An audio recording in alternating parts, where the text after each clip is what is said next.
TDP అధినేత Chandrababu AP ముఖ్యమంత్రిగా పదవీ ప్రమాణ స్వీకారం చేశారు. గవర్నర్ అబ్దుల్ నజీర్ చంద్రబాబుతో ప్రమాణ స్వీకారం చేయించారు. నారా చంద్రబాబు నాయుడు అని నేను అంటూ బాబు ప్రమాణం కొనసాగింది.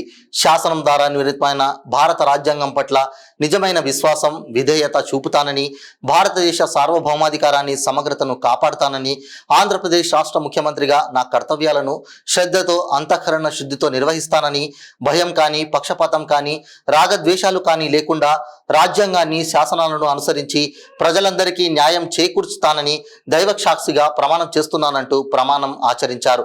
అనంతరం చంద్రబాబును ప్రధాని నరేంద్ర మోదీ హత్తుకొని అభినందించారు. గవర్నర్ అబ్దుల్ నజీర్ తదితరులు చంద్రబాబుకు శుభాకాంక్షలు తెలిపారు.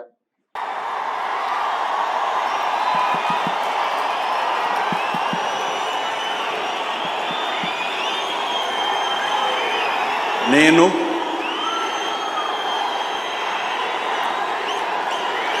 నారా చంద్రబాబు నాయుడు అనే నేను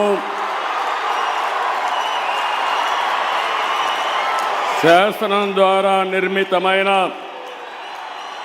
భారత రాజ్యాంగం పట్ల నిజమైన విశ్వాసం, విధేయత చూపుతానని, భారతదేశ సార్వభౌమాధికారాన్ని, సమగ్రతను కాపాడుతానని,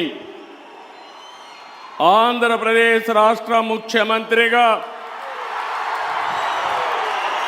నా కర్తవ్యాలను శ్రద్ధతో, అంతఃకరణ శుద్ధితో నిర్వహిస్తానని, భయం కానీ, పక్షపాతం కానీ, రాగద్వేషాలు కానీ లేకుండా రాజ్యాంగాన్ని, శాసనాలను అనుసరించి ప్రజలందరికీ న్యాయం చేకూరుస్తానని దైవ సాక్షిగా ప్రమాణం చేస్తున్నాను.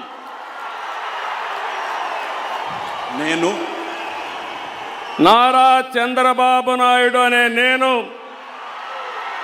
ఆంధ్రప్రదేశ్ రాష్ట్ర ముఖ్యమంత్రిగా నా పరిశీలనకు వచ్చిన లేదా నాకు తెలియవచ్చిన ఏ విషయాన్ని నా కర్తవ్యాలను సక్రమంగా నిర్వహించేందుకు అవసరమైన మేరకు తప్ప ప్రత్యక్షంగా కానీ, పరోక్షంగా కానీ ఏ వ్యక్తికి లేదా వ్యక్తులకు తెలియపరచనని లేదా వెల్లడించని దైవ సాక్షిగా ప్రమాణం చేస్తున్నాను.